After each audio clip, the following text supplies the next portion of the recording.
So I wanted to ask you guys, how many of you got out of your comfort zone this week? Wow. Okay, how many of you guys talked to a new lead this week?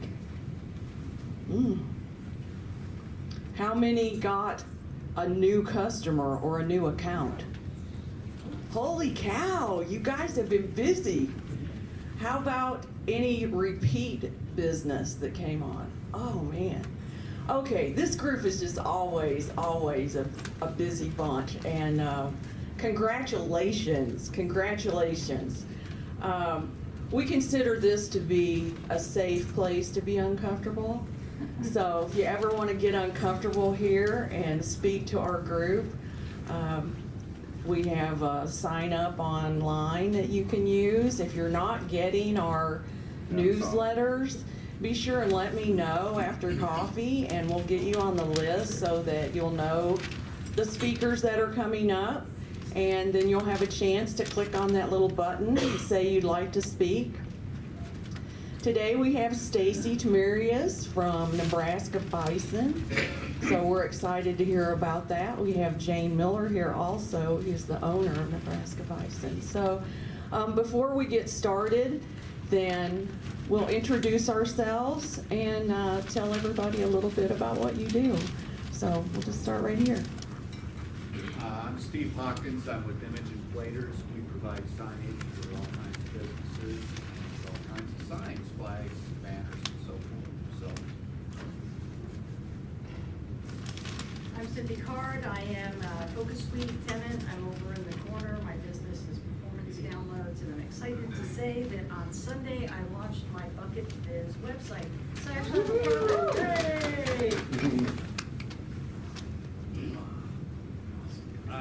Austin Roper, LNK News, also right there in this building. Since we're going, I'm going to go with yours. What I provide, we provide positive news for people to read every day. You got a copy of the paper on your chair there. Definitely take that with you, take a look at it. And we also have our website, lnknews.com. So if you want to start your day and your week with positive stuff going on around town, check it out. Kim Kemkes with Brisk Critters, our office right over there. We do in-home, private pet sitting, pet walking, basic obedience training, and pet transport. I don't have a lot today. Thank you. I'm Brian Primavera. I also work with LNK News with Austin. I do the sales and advertising for them. I'm Vaughn Carter with Strat DM, but I'm here today to tell you, Tuesday is Taco Tuesday, and Stacy will appreciate this. Wednesday is Bison Hump Day. So eat bison every Wednesday. There you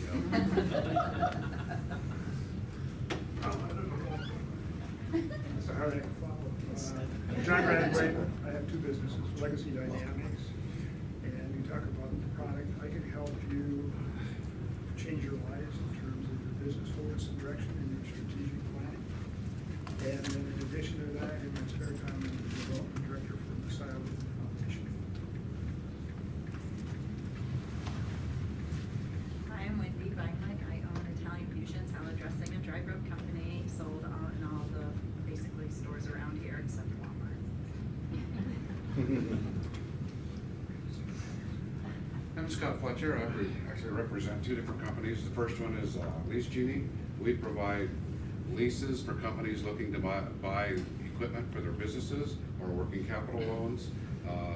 No financials required under $100,000. We're a pretty easy company to work with. I also work with Legal Shield and Identity Theft Protection.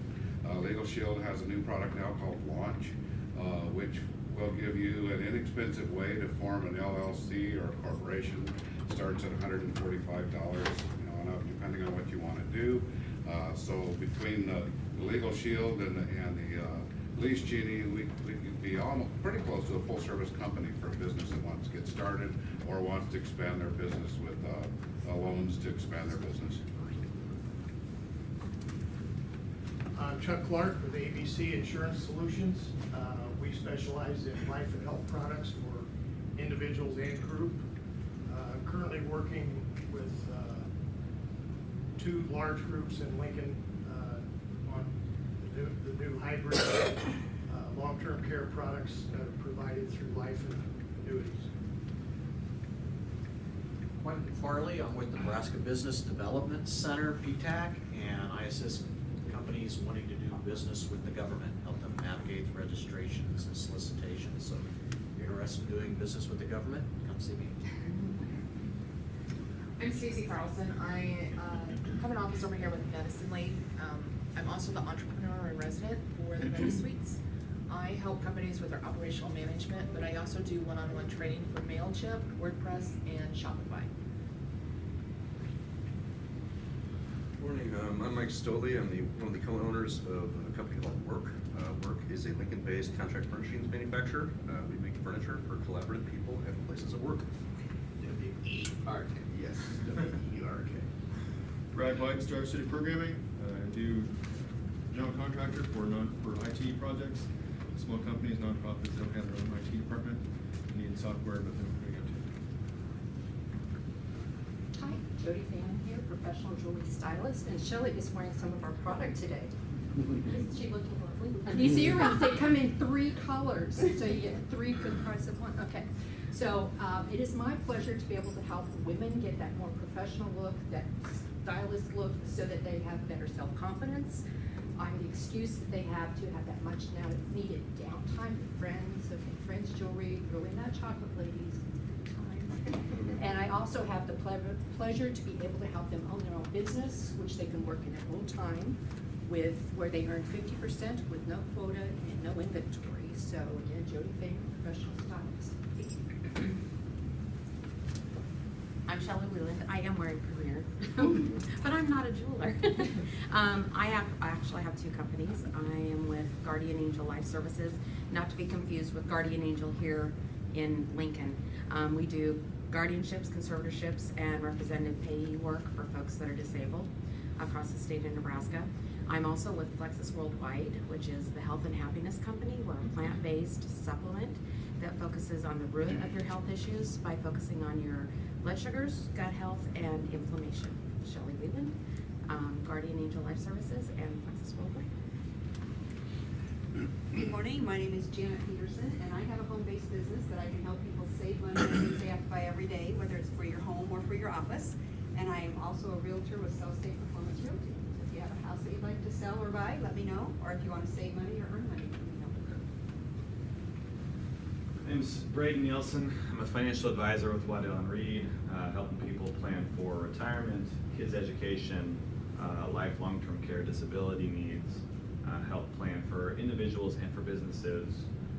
So whether it's you need to be investing or you are investing but don't know what to invest in, how to diversify, what risk to be taking on. These are all things that I help with and help simplify.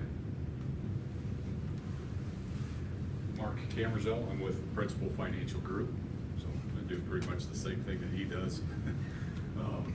So with market volatility right now, everybody's mind, definitely talk to someone to help ease your mind. But I help focus on individuals and small businesses. One of our niche markets is buy-sell reviews and business valuations. So knowing everybody here in this room is eventually going to transition out of the business that they're in, do you have a plan for that? If not, our company specializes in that, so please reach out, and I'd be more than happy to talk with you about that, whether it's in the next 5 years, 10 years, or 20 years. You definitely want to plan for that. Thank you. Good morning, everybody. Tracy Johns. I office in the corner with Professional Reliable Organizing. I am a business productivity coach. So I like to, here's a little way of imagining what I do. Imagine yourself on an island, right? And that sounds great, but you want to be on a different island. I have developed all these tools and systems that I can get you to that other island. You don't have to worry about how, that's my job. So if that sounds like something that you would be interested in, just let me know. Thanks. Tracy Johns. I think we're all interested in an island about right now. Karen Meyer, Water My Health, the educate about drinking the right type of water while hydrating the body. Go ahead. Oh, I'm sorry, I went out. That's all right. Jump in there. We're all friends here. here. Some of us don't know each other very well, but we're all friends. It's CJ Cooper. Newly changed position to First National Bank. I'm a mortgage lending officer. Everybody's got to live somewhere, so if you have an opportunity for a new home construction, refinance, even some of you that haven't done it in the last years, probably should have, certainly a thought as well. Do some other stuff on the side, small business related, so this is a kind of a fun little space for me to be in. I appreciate the invite to come and hopefully hear more from Steve as we go forward. Thanks. Joe Sweeney, Wellness Inc. It's the marketing arm for Melaleuca. Environmentally clean cleaning products, personal care products, and workout products at less than grocery store prices. We recently have a study that just came out, that's an independent study, that shows that cleaning with products that contain ammonia, bleach, and quaternary compounds and other chemicals, as little as 1 time a week. In this study, they showed that it's equivalent to smoking a pack of cigarettes a day for 20 years. That's how much lung damage it causes you. So, Joe Sweeney with Wellness Inc., Melaleuca. Jane Miller with Nebraska Bison. We own that along my husband Randy and Stacy. He is at our second ranch right now in Missouri, so he wasn't able to be here, and you'll hear more about what we do when Stacy presents. So, I'm Brad Harris. I'm a partially retired business owner and manufacturing guy. And I'm here because the Millers have been personal friends of mine for more than 40 years, so I had to hear what they had to say. Thank you. Hi everybody, my name is Stephen Papstein. I lease office space in the downtown with the Golds Building and the Atrium Building. I love coming to the Perk Up coffees on Thursdays because you guys got great speakers. I think I just about met, about 50% of you folks, so I'm gonna have to start shaking some more hands later today. But yeah, Stephen Papstein. Well, we have some new technology today. All right. Thanks to Luke. And Nice microphones too. we're all learning as we go. So I'm going to turn it over to Stacy. Like my mic off. And I'm on? No, I'm on. Okay. Okay, hi guys. I'm Stacy Tamerius. I feel like Kat was talking to me earlier this morning when she was telling us about being out of our comfort zone, because that's definitely what I'm doing right now. So bear with me a little bit. But I'm with NebraskaBison.com, as you probably know by now. And we are a bison meat company that ships all over the USA. And so really this started back in 2011. I was working for Randy and Jane, doing some other stuff because they actually owned several other salon businesses at the time. They still own Sportsman's Haircut. So I was just doing like graphic design, freelance work for them for a while, and then they brought me in full time, and I was just doing kind of jobs on the salons. And then one day they were like, hey, we also own some bison. And I was like, okay. And they were like I had no idea. And they were like, we want to start selling it online because this is something that we know that people really want, and we want you to help. And I was like, okay. And then, I mean, at the time, like I said, it was 2011. I was basically fresh out of college and didn't have a lot of other options, and was like, yeah, let's go for it. So that's kind of where this started. And then from there, we went out to Denver one day and visited a processing plant to kind of learn a little bit more about the meat side of the business, because they knew a lot about the raising the bison part, not a lot about the meat processing part. They, from my understanding, is, you know, they raised the bison and then kind of processed it for themselves and their friends and their family, and sold a little bit to Leon's down on like 33rd and South for several years. And so it was kind of a learning experience for all of us. And so we went to Denver, went to this processing plant, and toured it, and they showed us around, and we saw all the carcasses hanging from the wall. And then they were like, okay, it's lunchtime, we're gonna go eat a bison burger. So I'm like, okay. So that was my first foray into bison, was enjoying the tour of the processing plant and then promptly going and eating the bison, which was very good. But that was the beginning. And then from there, like I said, it was a learning process for all of us, because I didn't know anything about operating or running a business or building a website. Well, I mean, I knew a little bit about building a website, but not like a full-scale e-commerce website, which is what this has become. And then just learning about the meat and why customers want it and why they're buying it and how to get that message across to them. So a little bit about bison, if you don't know about it. Bison have obviously lived here in North America forever.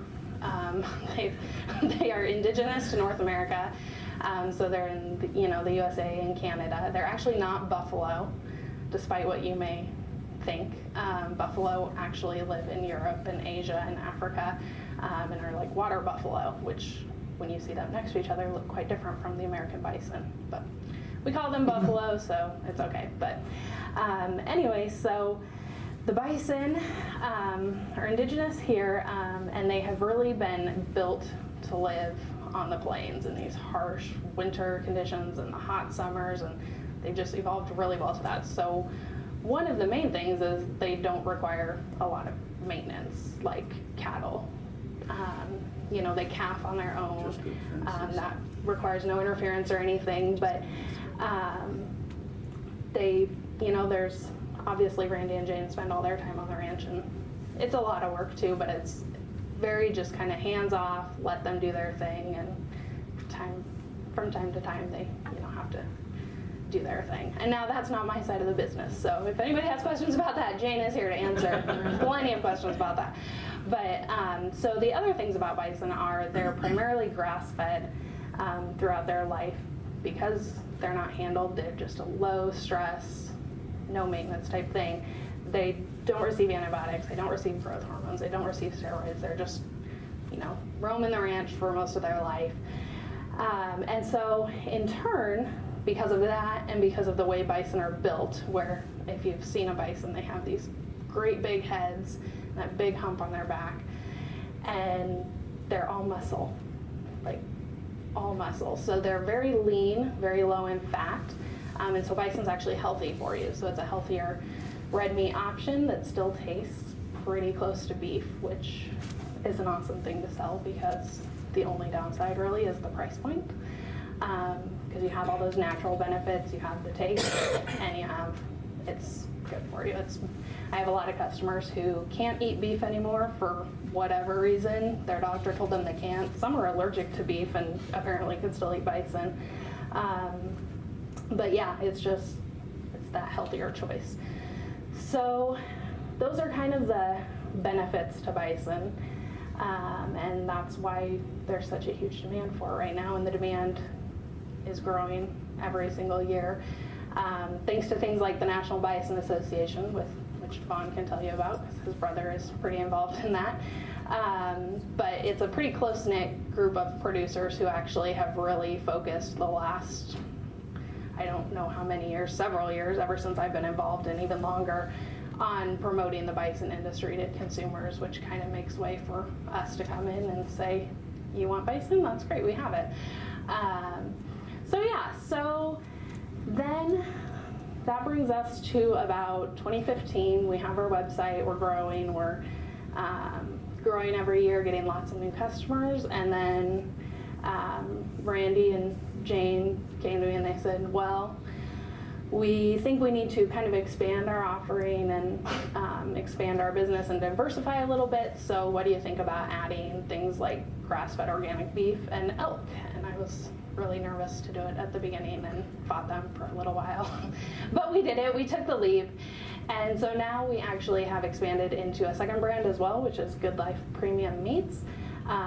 So we are able to source and sell elk meat, which has been wildly popular among our customers and new customers that we found, because there are even fewer sellers of elk meat than there are of bison. And then we also have grass-fed organic beef as well, which has just been kind of, still expanding the options for our customers. So that's kind of a little bit about the background, and that brings us to now. I was actually just looking kind of through our numbers the other day and all my data and everything, because that's what I do.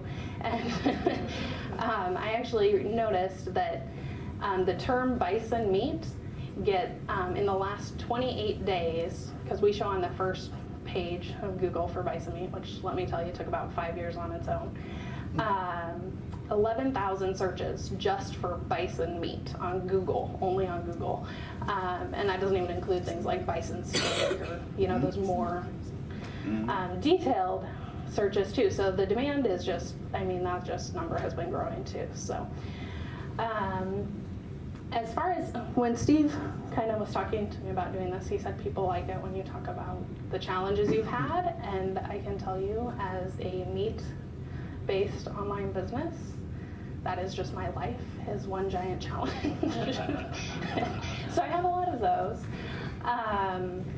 Our biggest challenge, obviously, is fulfillment, because it's a perishable product, and it's the one, not the one thing, because I also don't butcher the meat, but it's one of the major things in the customer experience that I don't get to control.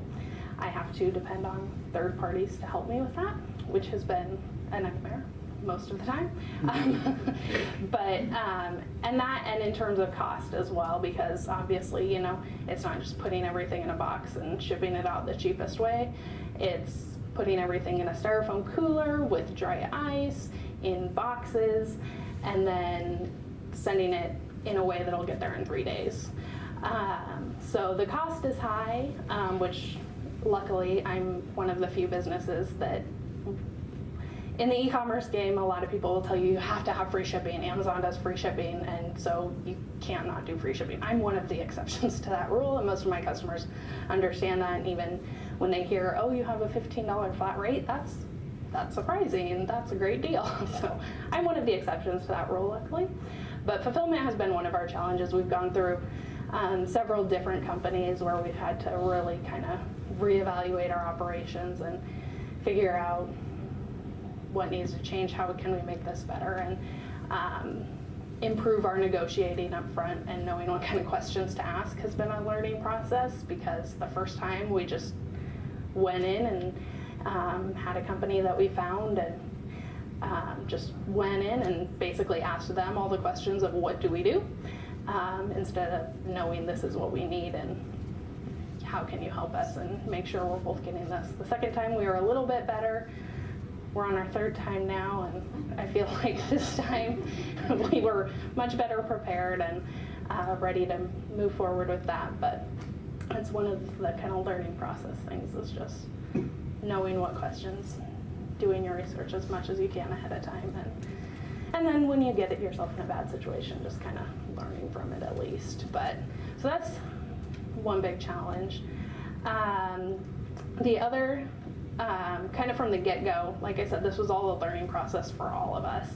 And so when we started, one of the other big challenges for us was pricing and knowing kind of where we needed to be there. And again, we kind of jumped right in, whereas I think if we started now, I would take a lot more prep work. Like when we first started, it was like, let's get this up as fast as we can and then see what happens. Whereas now I think, knowing a lot more than I know now and being a lot older and more experienced, I would have probably taken that a little bit slower, done a lot more research, and kind of figured out why we were doing this and what the benefits were to our customers, what the pricing points should have been. So we spent a little bit of time in the beginning kind of trying to recover from the fact that we started out with our prices way too low. And we got in a lot better shape now, obviously, 7 years later. But that did take a little while to kind of recover from that, and to get them to where, to get our customers to understand this is where our pricing actually needs to be. The trade-off was, I think we got, some customers that we wouldn't have gotten in the beginning because our prices were really low, but so that probably helped us. It was kind of a double-edged thing there. But in the meat industry, margins are kind of always an issue anyways, because there isn't a lot of margin. So one of the things that helps is the fact that we actually own the source, whereas Randy and Jane have their ranches. They actually have 2 ranches. We have the one in Nebraska, and then they have a second one that they bought a couple years after we started, they realized we need to kind of expand, and so they had the second one in Missouri. So actually owning the source of the meat actually helps with the margins as well, because you don't have to buy it and then mark it up from there. But so I would say kind of the other big thing, which I've already touched on, is just the learning on the go thing. We dove right in. I didn't know anything. Randy and Jane knew a little bit, but I learned everything about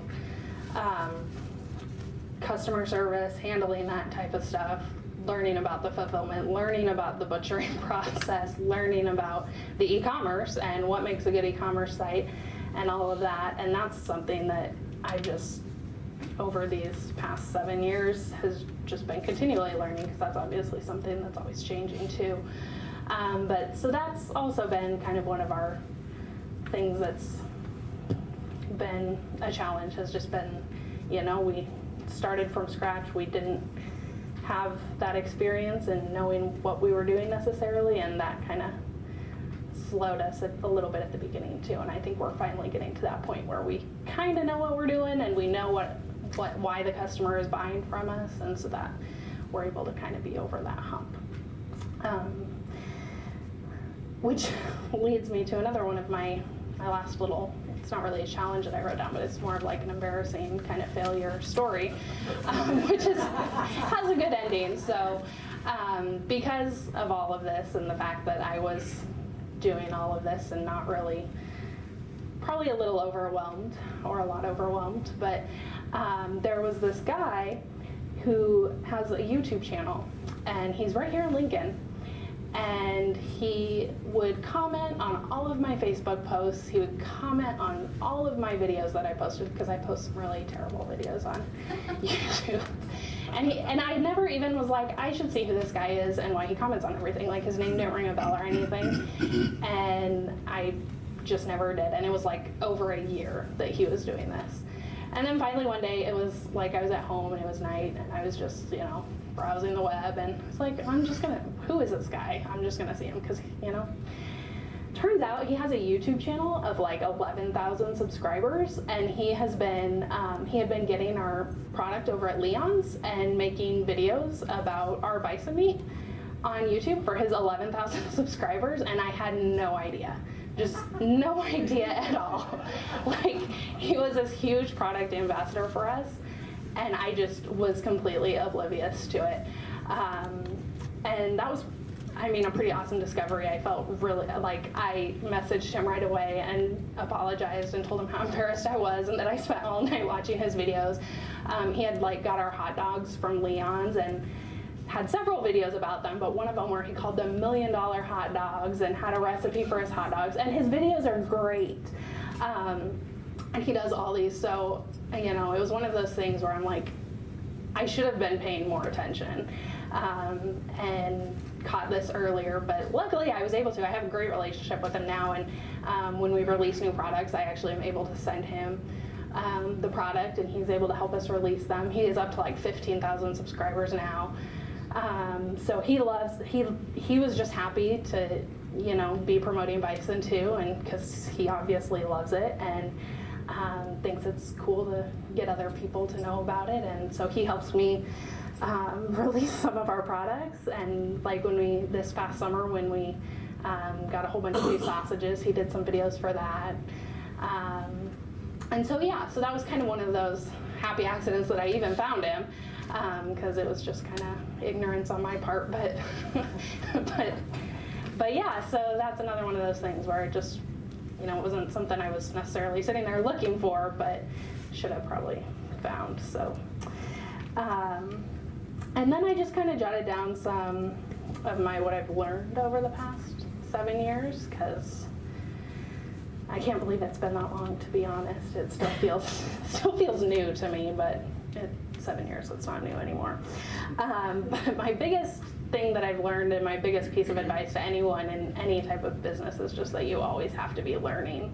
And that's what I spend probably 50% of my time doing, is learning, whether I'm intending to whether I set out to do that or not, but with so many, I mean, all of us as entrepreneurs, we have so many different hats that we wear and responsibilities that it's hard to know everything. And so always learning is my biggest thing that I'm doing, whether it's reading blog posts or listening to podcasts or watching videos or being parts of groups like this or part of Stacy's e-commerce meetup group, and having those resources like that really is a huge plus in my life that I've really only, the resource part with the group and with this, that's really only been part of my life for this past year, and it's just immensely improved my life and my business, and being able to kind of have that support system and just that place where you can go and bounce ideas off each other and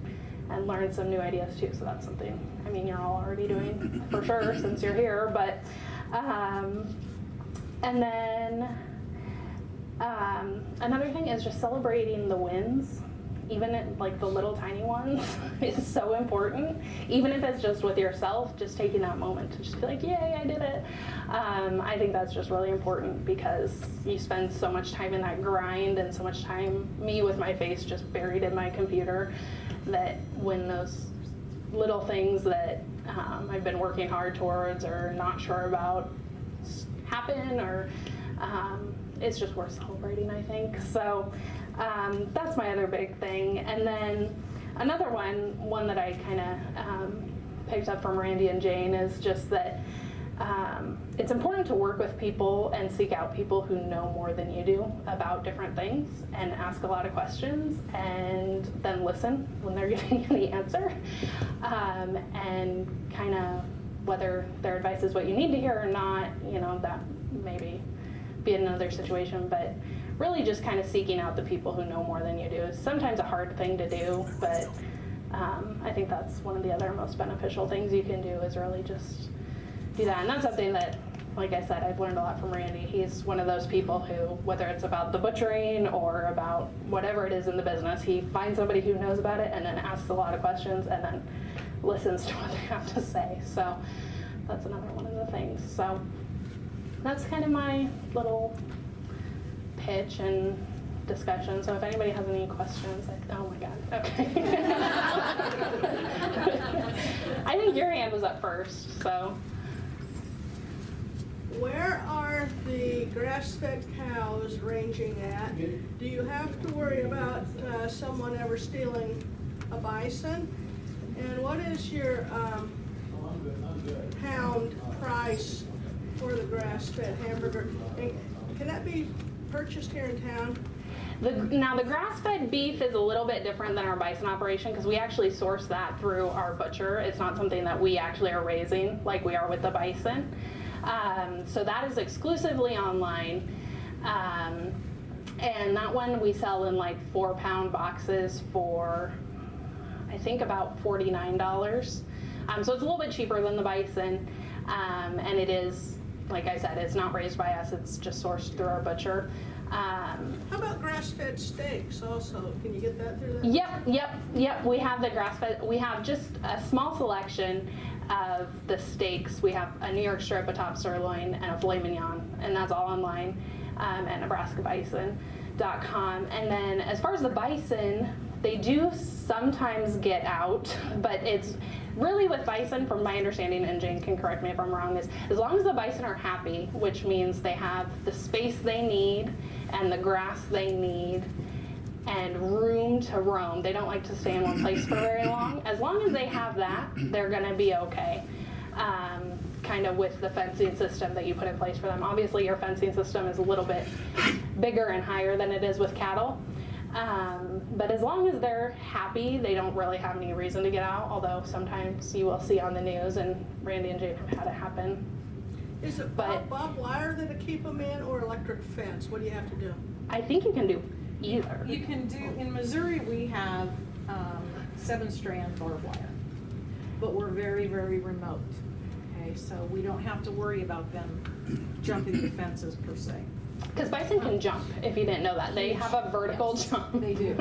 And then, but here in Nebraska, all of our fencing is 12 wire, high tensile, or sucker rod. So, but we're in a more populated area, they cannot get out. Right. And as far as somebody stealing a bison, I I'd would like to see them try. Good luck with that. I have a question for you, Jan. Yes. I have read a book called Buffalo for the Broken Heart. I don't know if you've read it. It's a great book about a guy that moved from a cattle operation to a buffalo operation up in South Dakota. And he talks about, because of the indigenous nature of the bison, about the prairie coming back. Has that been your experience on your land as well? Absolutely, absolutely. We're huge with conservation.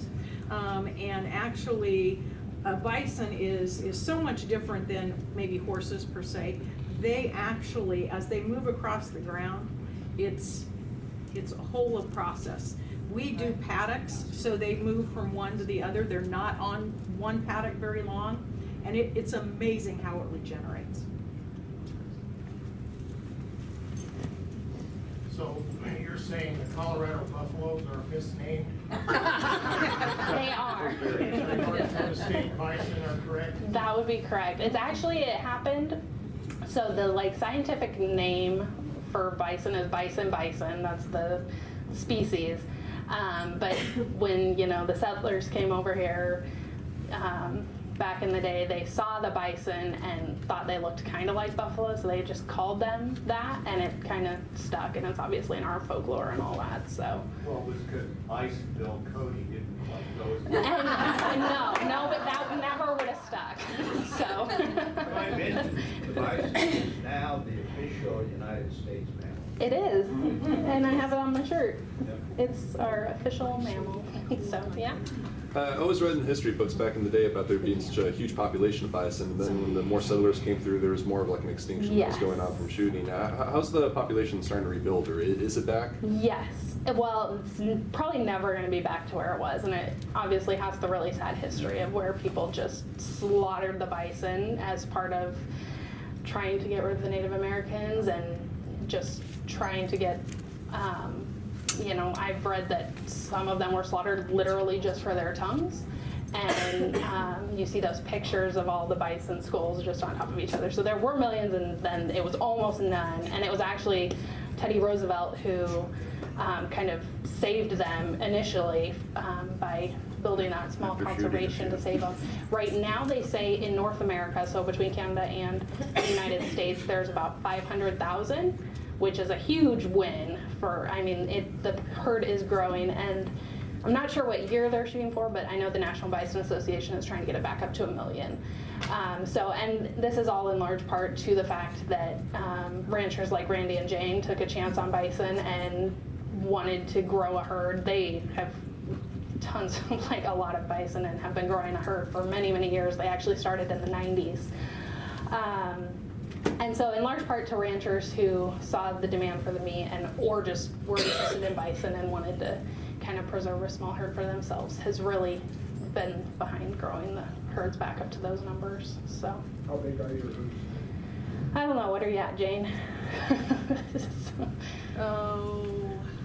Of cows, probably around 500. And then we have them in different locations getting ready to go to processing 5,000. Where is your processing? Yes, we actually, when we started with a plant in Hastings that was really good to us. But since we've grown, we've had to move to a plant in Denver because not a lot of people are able to handle bison to begin with. And then even fewer are actually able to do bison under USDA certification, which since we obviously go over state lines, we want to be under USDA certification, even though with bison, a lot of people don't realize that's actually not required, and that's an optional thing that we do because the government still considers bison an exotic game meat. So USDA regulations aren't required, but we choose to do that, and that's why we go to a plant in Colorado. So. Do they have their own lines in for the processing places? You know what? I don't know if they. I know they have like days for sure, but I don't know if they keep it separate from bison. They're one of the biggest bison plants, and so bison is their main source of income as well. So I know it's, but I don't know if they keep it. They use the same line. The only thing that is different in the actual processing of a bison versus cattle is that we use something called a rinse and chill, and which preserves the meat and gives it a little bit longer shelf life. And so that would be the only difference, but they use the same lines, yeah.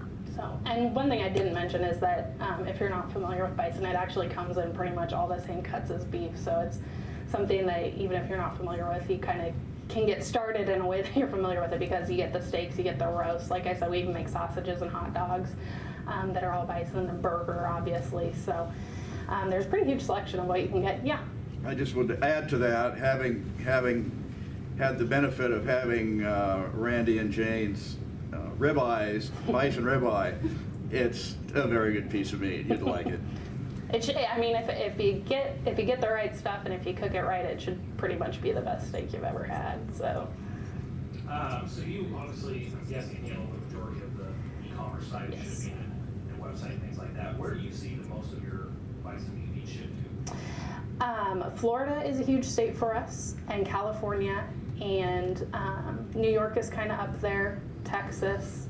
But really we ship to pretty much all 50 states, not really Alaska, they have their own stuff. And like South Dakota and Wyoming I don't get very often because they have their own bison there. But yeah, no, Florida, California are typically my big ones. Just also it's kind of those especially in Florida, it's like that retirement community demographic too, that they decide they're ready to start eating healthy, and or the doctor tells them they have to, and so we see a big group from there. Yeah. On the e-commerce side of things, as you started out, how did you go about finding customers? Yes, that was fun. We have spent a lot of money over the years on things like Google Ads. And that was basically, when we were starting out, that was basically our bread and butter, was getting our traffic through Google Ads. Now with things like Instagram and Facebook, that's obviously helping grow a lot. And like I said, it took about 5 years, but we are appearing on the first page of search results for most keywords. For the longest time, my search console would show my top keywords of people coming to my site, and they were all for like recipe queries, and those people aren't necessarily in the buying mood. But now, like, all of those are down towards the bottom, and I'm getting lots of hits from our organic keywords as well. But we've spent a lot more money than I would like to know on ads. So. You still have a retail operation? Leon's still has a freezer with our meat. We also work with the Nebraska Food Cooperative, which is like, they call themselves a year-round online farmers market, and they have drop-off locations all around the state where I'm able to get them orders. I'm able to get them meat, and they're able to fulfill orders, and that's all online. And that's Nebraska Food Cooperative. I've done farmers markets in the past. This is going to be my first year not doing a farmers market. But other than that, we're really kind of focusing everything online right now, and that segment is really growing. Eventually we might kind of get into more wholesale operations, but that's just, What's the website? it's nebraskabison.com.